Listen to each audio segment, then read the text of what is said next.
وہ واپس آنے کی بات کرتے تھے اپنی جگہ پر۔ جیسے جیسے وقت آگے گزرتا گیا انہوں نے بہت سی کتابیں لکھی، بہت سے انہوں نے پروٹیسٹ کیے اپنی جگہ کے لیے۔ تو یہ جو ڈیمانڈ تھی جیوز کی، یہ آہستہ آہستہ پولیٹکس میں بدل گئی۔ اس پوری چیز کو لے کر انہوں نے موومنٹ بھی سٹارٹ کی جس کا نام زیونزم رکھا کہ ہمیں اپنا ملک واپس چاہیے۔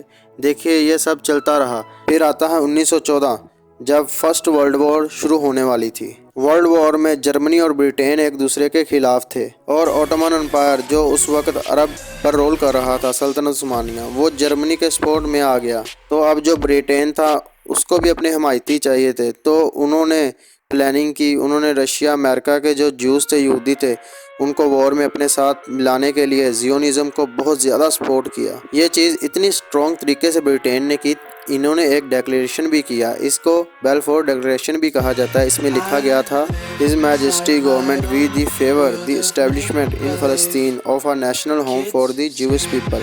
اب اس وار میں Britain, U S S R ایک طرف تھے جن کو جیو سپورٹ کر رہے تھے، دوسری طرف جرمنی تھا جس کو اوٹمن کا سپورٹ تھا۔ 1918 میں یہ وار ختم ہوتی ہے اور برٹین کی جیت ہوتی ہے، اور جو اوٹمن امپائر رول کر رہا تھا فلسطین پر اس کو ہٹایا جاتا ہے اور اس کی جگہ برٹین رول کرنا سٹارٹ کر دیتا ہے۔ اب دیکھیے جیوز نے کھل کر سپورٹ کیا برٹین کا، اور برٹین جیت بھی گیا۔ اب سب کو پتا تھا اس کا ریوارڈ جیوز کو ضرور ملے گا۔ برٹین نے بیلفور میں لکھا تھا، اس کو فالو کیا، اور یورپ میں جیوز جو تھے ان کو فلسطین والے ایریا میں بلایا۔ فلسطین کے اندر عرب پاپولیشن زیادہ تھی، لیکن جیوز وہاں آ کر کچھ ایریا پکڑ کر رہنے لگے۔ دیکھیے جب دنیا بھر سے جیوز کو فلسطین میں لایا جانے لگا تو جو عربس کنٹری تھی ان کو بالکل اچھا نہیں لگا۔ دیکھیے ایک طرف جیوز فلسطین واپس آ رہے تھے جس کو برٹین سپورٹ کر رہا تھا، دوسری طرف جیوز کی جو آرگنائزیشن تھی انہوں نے جیوز کو فنڈ کرنا شروع کر دیا، اور اس فنڈ سے یعنی اس پیسے سے جیوز نے فلسطین کے اندر جگہ خریدنی شروع کر دی۔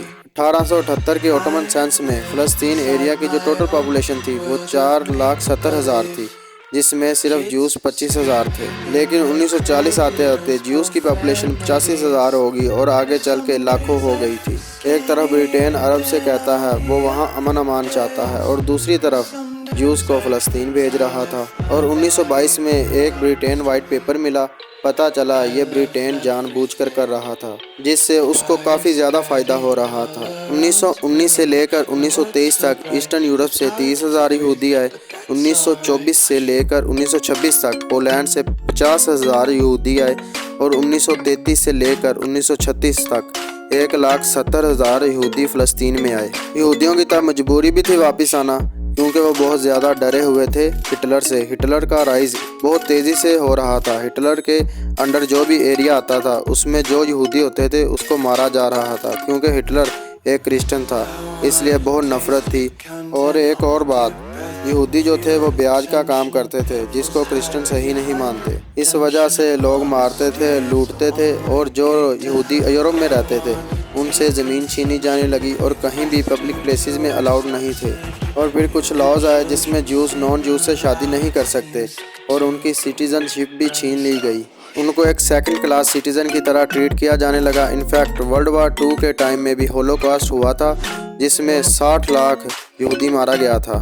تو تب یہودیوں کے پاس فلسطین کے علاوہ کوئی اور آپشن نہیں بچا تھا، بہت تیزی سے فلسطین پہنچ رہے تھے۔ ان کی آبادی اس وقت فلسطین مسلم سے بھی زیادہ ہو گئی تھی۔ اب دیکھیے 1939 میں سیکنڈ ورلڈ وار شروع ہوتی ہے۔ جو عرب تھے انہوں نے جرمنی میں ہٹلر کا سپورٹ کیا، اور جیوز نے جان لگا کر Britain, U S S are کا سپورٹ کیا۔ جیوز کو ہٹلر کے خلاف لڑنے کا موقع مل رہا تھا اور ٹریننگ ملی جنگ میں، جس کو وہ آگے یوز کریں گے ان فیوچر میں۔ سیکنڈ ورلڈ وار ختم ہوتی ہے اور جرمنی یہ وار ہار جاتا ہے۔ اس جنگ کے اندر لاکھوں یہودی مارے گئے۔ سیکنڈ ورلڈ وار کے بعد کنٹریز نے مل کر UN بنائی تاکہ لڑائی کو روکا جا سکے، دنیا میں اور لڑائی نہ ہو، جو کنٹریز کے مسئلے ہیں وہ سولو کیے جا سکیں۔ لیکن ورلڈ وار 2 ختم ہونے کے بعد UN میں ان کی چل رہی تھی جو ورلڈ وار 2 جیتے تھے، جیسے Britain, U S S are. جس طرح یہودیوں نے ان کا سپورٹ کیا، اب یہ بھی یہودیوں کو سپورٹ کر رہے تھے۔ ورلڈ وار 2 ختم ہونے کے بعد ایسا مانا جانے لگا کہ اب یہودیوں کو الگ ملک مل جائے گا۔ اس کے بعد برٹین نے بیلفور ڈکلیریشن UN میں دے دیا۔ 1947 میں برٹین کے فورن سیکرٹری نے کہا اب فلسطین برٹین کے کنٹرول کے باہر ہے، یہودی کو جو فلسطین میں شفٹ کرنے والا میٹر ہے یہ اب UN خود دیکھے گا۔ تو UN نے اسپیشل کمیٹی بنائی جو فلسطین گئی۔ اس کمیٹی میں 11 ممالک شامل تھے۔ اس کمیٹی نے کہا 1/3 پاپولیشن یہودیوں کی ہے اور 2/3 پاپولیشن عربس کی ہے، جبکہ ٹوٹل لینڈ کا 6% یہودیوں کے پاس ہے۔ یہ بولنے کے بعد UN کی کمیٹی نے ایک ہسٹوریکل فیصلہ دیا۔ انہوں نے کہا جو فلسطین والا ایریا ہے جہاں پر مسلم بھی رہتے ہیں، یہودی بھی اور کرسچن بھی، تینوں کے لیے بہت ضروری جگہ ہے۔ اس کا ایک ہی سلیوشن ہے، ایک کنٹری اسرائیل کے نام سے بنا کر یہودیوں کو دے دی جائے اور اسی ہی جگہ پر فلسطین ملک بنا کے ایک فلسطینیوں کو دے دیا جائے، اور یہ جو یروشلم والا ایریا ہے اس کو UN خود کنٹرول کرے گا، کسی کو نہیں دیا جائے گا۔ اب UN میں جب بھی کوئی فیصلہ ہوتا ہے تو ساری کنٹریز ووٹنگ کرتی ہے، تو اس ووٹنگ سے ہی ڈیسائیڈ ہوتا ہے یہ فیصلہ پاس ہوگا یا نہیں۔ چند ممالک کو چھوڑ کر باقی سارے اسرائیل کے حق میں ووٹ کرتے ہیں۔ پاکستان، انڈیا اور عرب کنٹری فلسطین کے حق میں ووٹ کرتی ہیں، لیکن اس کے بعد بھی اسرائیل کے ووٹ زیادہ تھے کیونکہ باقی سب ممالک نے ان کے حق میں ووٹ کیا۔ اب یہ چیز پاس ہو جاتی ہے 1947 میں۔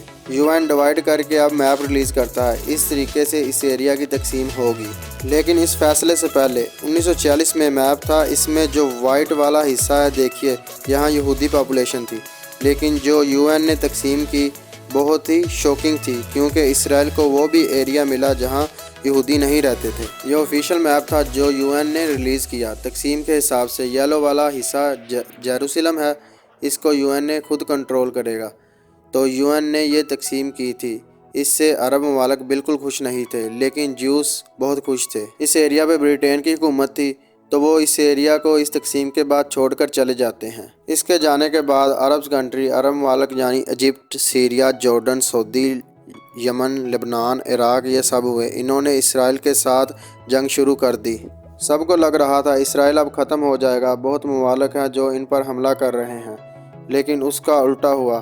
عرب ممالک کو پیچھے ہٹنا پڑا اور اسرائیل نے اس سے بھی زیادہ حصے پر قبضہ کر لیا فلسطین میں۔ ویسے تو کوئی ثبوت نہیں، لیکن یقیناً ان کی مدد USSR برٹین نے کی تھی۔ UN نے جو ایریا دیا تھا وہ یہ ایریا تھا، لیکن اس لڑائی کے بعد اور حصہ قبضہ کر لیا جیسے میپ میں ہے۔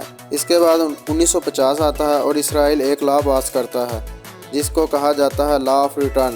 اس کے بعد تھا دنیا میں کوئی بھی یہودی کہیں بھی ہو اس کو اسرائیل کی سٹیزن شپ دی جائے گی، وہ جب دل کرے اسرائیل آ سکتا ہے۔ اب دیکھیے یہ رہا اسرائیل، یہ ہے پورا ایجپٹ۔ فرانس اور ایجپٹ کی گورنمنٹ نے مل کر ایک کینال بنائی جس کا نام تھا سوئز کینال۔ ایک کمپنی کے تھرو سارا پیسہ فرانس اور ایجپٹ نے لگایا تھا، لیکن کچھ کرائسس کی وجہ سے ایجپٹ کو اس کینال کے شیئرز برٹین کو سیل کرنے پڑے تھے، جس کی وجہ سے اس کینال کی جو اونرشپ تھی وہ فرانس اور UK کے پاس آ گئی تھی۔ اس وقت یہ کینال پوری دنیا کے لیے بہت ضروری ایریا تھا کیونکہ یہ ایشیا اور یورپ کو کنیکٹ کرتا تھا۔ ہر کوئی انکلوڈنگ اسرائیل سب کو یہاں سے ہو کر گزرنا پڑتا تھا۔ اب ایجپٹ کا اس کینال پر کوئی بھی رول نہیں بچا تھا۔ لیکن بات یہاں پر ختم نہیں ہوتی۔ 1956 میں ناصر ایک بہت ہی بڑا قدم لیتے ہیں۔ ناصر اس ٹائم کے ایجپٹ کے رولر تھے۔ انہوں نے کہا سوئز کینال ایجپٹ کی زمین پر بنی ہے، اس لیے پورا ایریا ایجپٹ خود ہی کنٹرول کرے گا۔ فرانس، UK نے بہت سمجھانے کی کوشش کی، ہم نے پیسہ لگایا ہے۔ ناصر نے صاف منع کر دیا۔ ناصر کا جھکاؤ عرب ممالک کی طرف زیادہ تھا اور اسرائیل سے نفرت کرتے تھے۔ انہوں نے کہا اسرائیل کو اس کینال سے نہیں گزرنے دیا جائے گا، تو اسرائیل کے لیے مسئلہ ہو گیا۔ اس کے بعد اسرائیل UK فرانس کے ساتھ مل کر ایجپٹ پر حملہ کر دیا اور یہ پورا ایریا اپنے کنٹرول میں لے لیتا ہے اسرائیل۔ اب اس مسئلے کو حل کرنے کے لیے UN میدان میں آتا ہے اور اسرائیل کو پیچھے ہٹاتا ہے اور اسرائیل سے پورا ایریا واپس تو کروا دیتا ہے، لیکن اسرائیل ایک ریٹن ایگریمنٹ کرواتا ہے کہ آج کے بعد کبھی بھی اسرائیل کو اس روٹ پر نہیں روکا جائے گا۔ اب یہاں سے بات ختم ہو جاتی ہے۔ UK اور فرانس اس ایریا سے ان کو خالی ہاتھ ہی جانا پڑتا ہے۔ اب اس کے بعد کچھ سال بعد 1964 میں عرب کنٹری نے مل کر ایجپٹ کے اندر ایک میٹنگ رکھی جہاں پر انہوں نے مل کر فلسطین لبریشن آرگنائزیشن بنائی جسے PLO بھی کہتے ہیں۔ PLO کا مین کام تھا اسرائیل سے فلسطین واپس لینا۔ اس کے بعد ان کی آپس میں بہت سی لڑائیاں ہوتی ہیں، ان کے درمیان جنگ ہوتی ہے، رک جاتی ہے، پھر ایسے کرتے کرتے 1993 میں اسرائیل سے ایک معاہدہ ہو گیا۔ جو ایریا اسرائیل نے جنگ میں فلسطین سے چھینا تھا وہ غزہ اور ویسٹ بینک واپس کر دے گا۔ ستمبر 1993 میں وائٹ ہاؤس میں دونوں ممالک نے یہ معاہدہ سائن کیا۔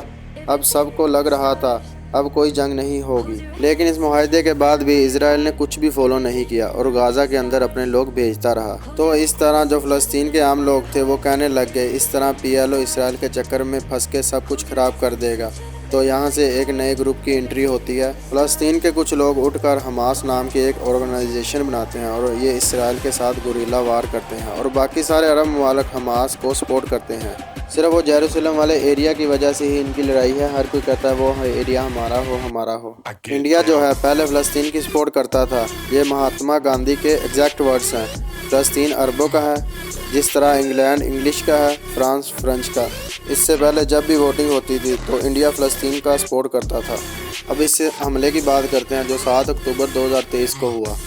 7 اکتوبر 2023 صبح 6:30 بجے جب اسرائیل کی آدھی آبادی سو رہی تھی اور تب اسرائیل پر تینوں جانب سے اچانک حملہ ہو گیا۔ آسمان سے 5000 راکٹس فائر ہوئے، اسی پل موٹر بوٹ سے بھی حملہ ہوا۔ حماس نے زمین پر سے بھی حملہ کیا۔ Israel world best and most secure high tech border system جس کو حماس کے بلڈوزر دن دہاڑے توڑ کر اسرائیل میں داخل ہونے لگے۔ لیکن دوستو ایک منٹ، ایجپٹ نیوز کے مطابق اس پورے اٹیک کی خبر اسرائیل کی ایجنسی کو موساد کو پہلے سے ہی لگ گئی تھی۔ یہاں پر ایک اور شوکنگ بات کہ سارے میڈیا چینلز کہہ رہے ہیں اس میں صرف حماس کا ہاتھ ہے۔ پہلے انہوں نے اٹیک کیا اور سچائی جو ہے اس سے بالکل الگ ہے۔ اس حملے کے پیچھے ایران کا ماسٹر مائنڈ ہے۔ دوستو یہاں پر اب ہو سکتا ہے عرب روس کنٹری فلسطین کے سپورٹ میں آ جائیں، ان کے حق میں آئیں اور اسرائیل کے حق میں یو ایس ایس آر اور امریکہ وغیرہ آ جائے تو اس سے ورلڈ وار 3 میں نہ بدل جائے یہ جنگ۔ اسرائیل میں اس وقت کیا سچویشن ہے آپ جانتے ہو، ہر ایک ویڈیو اس کو کور کر رہی ہے۔ کیسے اتنا بڑا مشن ایران اور حماس نے پورا کیا، موساد کو کیسے پتہ نہیں لگا۔ یہ اسرائیل کا میپ ہے جس میں ساؤتھ ویسٹ میں غزہ اور ایسٹرن میں ویسٹ بینک۔ اب یہ دونوں جگہوں پر فلسطین اپنا کلیم کرتا ہے جس میں اسرائیل کی آکوپیشن ہے اور فلسطین کی ان دونوں ریجن پر الگ الگ گورنمنٹ رول کرتی ہے۔ ویسٹ بینک پر رول کرتی ہے پولیٹیکل پارٹی فاتح اور غزہ پر حماس۔ فلسطین کا حملہ شروع ہوا غزہ سے۔ اب یہ حملہ تل اویو جو اسرائیل کا کیپٹل شہر ہے وہاں تک پہنچ گیا ہے۔ اسرائیل یروشلم کو اپنا کیپٹل مانتا ہے بٹ دنیا نہیں مانتی، باقی دنیا مانتی ہے تل اویو ہی اسرائیل کا کیپٹل ہے۔ اور یہاں پر اب شوکنگ بات یہ ہے کہ اپریل 2023 کی رپورٹ میں لکھا تھا جس کے مطابق اپریل 2023 میں ہی ایران نے حماس حزب اللہ فلسطین سے ایک میٹنگ کی۔ اس میٹنگ کو ہوسٹ کر رہے تھے کوڈ فورسز کمانڈر جنرل اسماعیل قانی۔ اس میٹنگ میں جنرل قانی نے بتایا کہ ایران کے پاس انفارمیشن ہے کہ اسرائیل حماس کے لیڈر کو مارنے کی کوشش کر رہا ہے، اس لیے اسرائیل کے اٹیک کرنے سے پہلے حماس ہی اسرائیل پر اٹیک کر دے۔ اس کے بعد حماس اٹیک کرنے کے لیے تیار ہو گیا اور اس کے بعد ایران نے کہا حزب اللہ بھی ہیلپ کرے گا۔ یہ پہلی بار تھا حماس جو کہ سنی آرگنائزیشن ہے اور حزب اللہ ایک شیعہ آرگنائزیشن، ان دونوں کے درمیان کوآپریشن کی ڈیل ہوگی۔ اس کے بعد اکتوبر آتے آتے بہت سی میٹنگ ہوئی۔ یہ ساری ڈیٹیلز دی وال اسٹریٹ میں موجود ہیں، ریڈ کر سکتے ہیں۔ اور ایجپٹ کے ایک انٹیلیجنٹ آفیسر نے اے پی نیوز کو بتایا تھا کہ اسرائیل میں بہت جلد بہت بڑا کچھ ہونے والا ہے۔ اسرائیل کو بتایا تھا بٹ اسرائیل نے اگنور کیا۔ اب یہ موساد کا اوور کانفیڈنس کہہ سکتے ہو بٹ جو بھی ہوا اسرائیل نے بہت بڑی مسٹیک کی۔